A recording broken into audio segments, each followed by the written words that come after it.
Hey folks, Micah McGee here. I have got a big old wild sow right here, and she's got some big old thick bacons on her.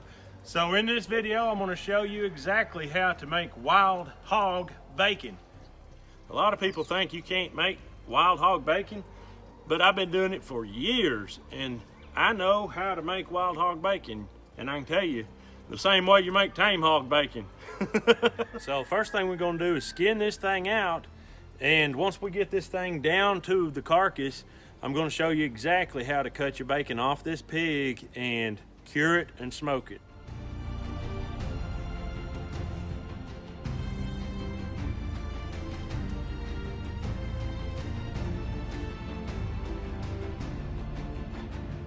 All right, once you get it skinned, the first thing you're going to want to take is your hog jaw off, and then you can take off the hide and the head all without messing up your hog jaw.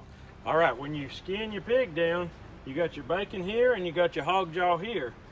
Before you take the head off of the pig, you want to go ahead and get your hog jaw off because you don't want that falling down in the ground. So cut that off right through here, come around that jaw.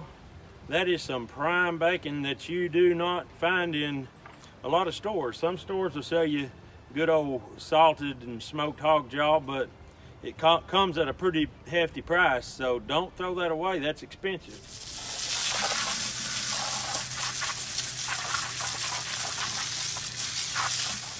All right, once you get your hog jaw took off and you remove the skin and the head, you want to get your bacons. So the bacons start here and go to about here, where you can kind of, if you really want bacon, you can kind of bring it and cheat a little bit. But it starts right here at the flank where the hind leg meets this belly meat. So just start cutting that off and bring it all the way up here to where your back strap meat is. And just cut straight down till you hit that rib. You can hear that. Now, if you want to get all the bacon you can possibly get, keep going and float right over them ribs and come across above that shoulder all the way down to the bottom. Now what you're going to do is you're going to fillet it off of those ribs like this.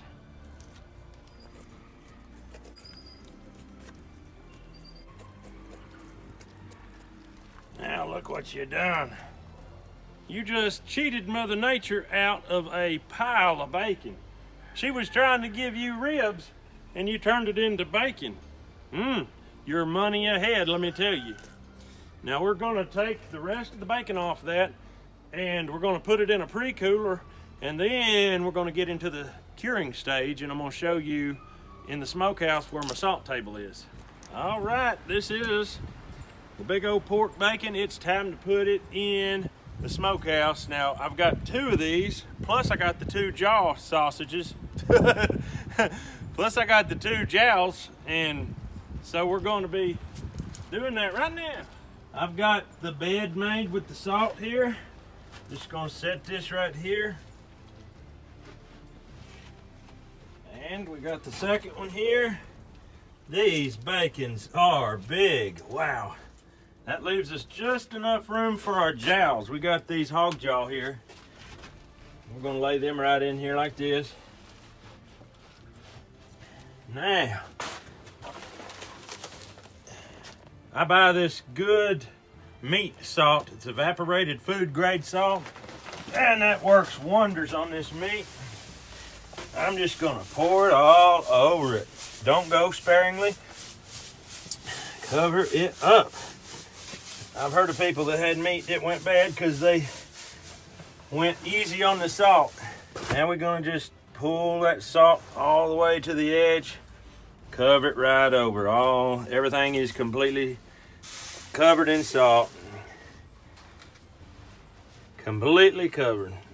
We're not having super cold days and nights now, so that means that this will absorb into the meat a little quicker than on super cold nights. All right, we're gonna leave this exactly 24 hours We will come back in 24 hours, pull it out of this salt, wash it off, hang it up, and smoke it. And while we're doing bacons, Mr. David's doing something. What you got going, Dave? Skinning a chicken. Skinning a chicken? Yep. What chicken's that? One of the wild roosters. One of the wild roosters? How'd you get it? Well, I shot it in the head with the 22. You! Well, that would have made a pretty good video, wouldn't it? Yeah. Well, Mr. David, he's a up-and-coming butcher here. It won't be long, he'll be taking over the pig business. All right, we have let this set for 24 hours. So I'm gonna come out here and we're gonna get them out of that salt and take them in and wash them up. Look at that. That don't look bad at all.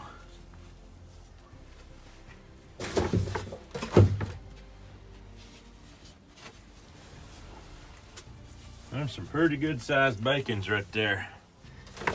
And they sure are good shape for being wild. There's our hog jaw. All right, let's go wash this up.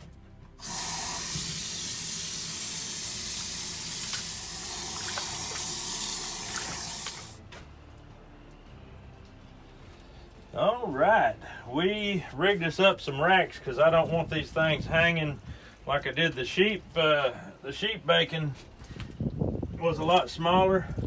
These big old monster bacons, I want them to lay flat. So I have rigged myself up a thing here and we're gonna get the smoke rolling right away and we'll see how this goes. All right, we've got this thing started. We got the kindling burning. I got me some nice big chunks of cherry. That cherry really puts a good smoke out. I tell you what, if you have access to it and you smoke meat, give it a try. I think you'll like it. Even if it don't have to be like for cold smoking like this, it could be for grilling. It is unbelievable. So we're gonna get started. We're gonna throw some more wood in here on this fire that's got going. You don't want this thing burning real hot. You just want it to sit there and smoke. And it's got to be pretty hot or it's not gonna smoke a lot. And that's why we keep this away from the smokehouse. We've got it sitting away from the smokehouse about 8 feet. And that's just about right. It wouldn't hurt if it was a little more, but we just doing with what we got to do with here. But I had somebody ask me what size my smokehouse was because they just wanted to build one. My smokehouse, I think, is 6 by 6 and just regular height to walk in. I didn't build it by any specific dimensions, but a 6 by 6 smokehouse is pretty good size. You can fit a lot in it. I never have even come close to filling it up yet. I have at one time hung quite a few sausages in it, but it still wasn't full. I could have hung a lot more in it. So we're gonna smoke this meat and let this smoke roll for at least 2 days. This meat's a lot thicker than the sheep bacon, and we're gonna roll the smoke as heavy as we can for about 2 days, and I'll look at it. If it looks like it needs more smoke, I'll just keep smoking it. All right, we have smoked these things about 3 days, and they've also sat and rested for a day or two. Let's see what we got. Look at that. So it looks like our bacon's about, I don't know right now, 3/4 of an inch thick. Some places maybe a little thicker. Let's get this in the house and slice it and see how it turned out. These hog jaws are looking good and smoked. I'm excited about that. That's gonna be some good eating right there. All right, we've got them in the house. We washed them up a little bit just in case there was some dust had got on them. And they are beautiful. So what I'm gonna do, get ready to slice them in the slicer. You can't really slice them big old long monsters like that. I'm gonna cut them right down the middle and we'll get to slicing with our meat slicer. Now as you see, we slice this bacon right here. You can see it is bacon. There is no doubt about it. This ain't fake. This is just exactly like actual tame pig bacon. It's just from a wild hog. That's all there is to it. And it is so well marbled with fat and meat. It is going to be good. There's just no question in my mind. All right, we got our hog jaw here. I am going to take this and slice it real quick and see what it looks like in the middle. All right, first thing we're gonna do is slice some hog jaw and see how it looks here.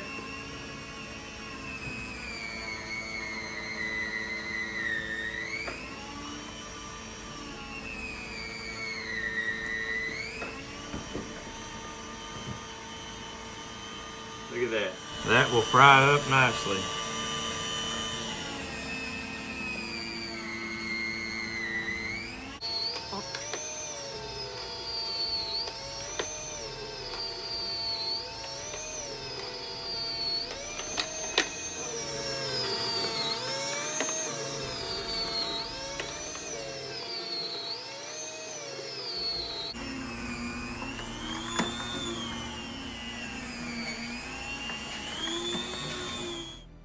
All right, we've got it all cut up, and what a pile of bacon we got out of one wild pig. I am simply amazed.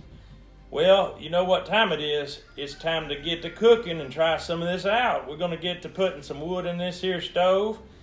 Now, I wanna tell you folks, some of y'all guys call yourself preppers. I don't call myself a prepper. I live like this always. I'm not like preparing for any disaster. I'm just ready if it happens because I always live like this. But you prepper guys don't cook on the wood fire. You got your little propane or your little electric or whatever. You better get some wood. You better get you a wood cook stove if you want to be able to cook after everything goes to pot. Just a little word of advice, you want to do it now. You need to get your order in now. Kitchen Queen stoves, you need to order yourself one. And you need to do it now because they got big backlogs and you need to get your order in if you want one. All right, we're gonna start bagging this up. What we do is we put it in this Ziploc freezer bags and we freeze it, that way it don't go bad. In the old days, now what you did, you salted it even heavier. You salted the tar out of it, smoked it, and just left it hanging in your smokehouse. And it didn't go bad because it was so salted. But we don't salt it so much because it don't taste that great. And at this point we have freezers. Now if the time comes we don't have freezers, we'll have to do like they did in the old days, just salt the tar out of it and just eat it the way it is. But for right now, we're gonna do this, freeze it like that, and we can fry it up each morning for breakfast. Now what you notice is that different portions of these bacons have different meat densities or fat densities, and it just is different. It's not like going to the store and getting all one uniform thing. When you do this, you're going to have a whole wide variety of different types of bacon, and it's good. It's enjoyable not to have all the same thing. You know, it kind of breaks up the monotony. You got your bacon with different densities. You've got your hog jaw bacon, which is really different here. It's got a completely different look to it, and man, is it ever good. A lot of people don't know what they're missing when they don't eat that, but regular bacon obviously is good, but that hog jaw bacon is really good, and I think that's what we're going to try today for our taste test. As soon as this stove gets hot and we throw some on there, we'll get the boys to try out some of that hog jaw.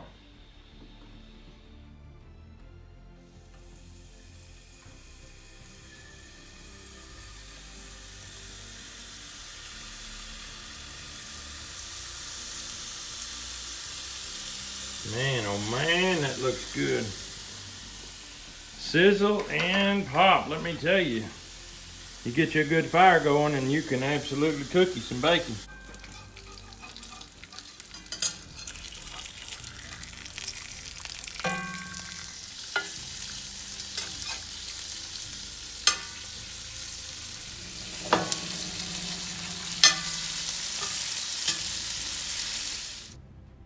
All right, guys, time to try some hog jaw.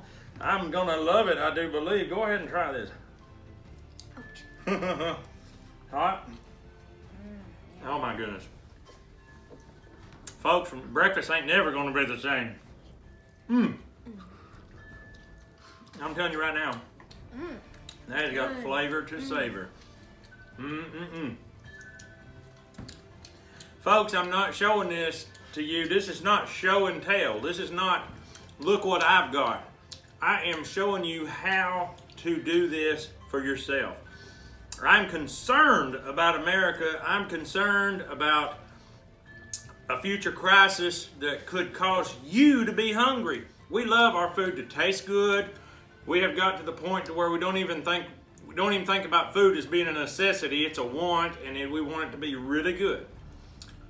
But it don't matter how smart you become. You never outsmart the need to have to eat. You have got to eat to survive. It don't matter if it tastes good. It don't matter if it feels great on your tongue. You've got to eat to survive. You've got to have nutrients. So I'm teaching you these things. This, making bacon, it is considered a luxury, and it is, but it's the best thing you can do with this belly. You cannot take that belly meat and just throw it on the stove and cook it up and have it taste really good. Bacon is the most economic thing you can do with the belly of a pig. I'm teaching you this for you, not for me. I've been doing this for years. This is nothing new for me. And this is nothing all that special for us. We do it all the time. I'm teaching you for you.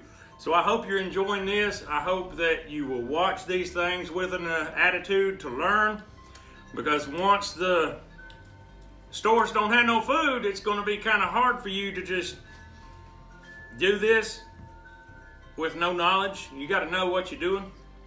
So if you don't care, live this way now so that you can live this way later, because if you think you're just going to walk out one day and all of a sudden just boom, a genie's going to pop out of a bottle and make it for you, it ain't going to happen. And I know you think, well, McGee, you got all that bacon there. We'll just come over to your house and eat with you. I ain't got enough bacon for all you guys. I'm teaching you for you, so you cannot be hungry when the poop hits the fan. So you guys have a great day. We'll see you on the next video.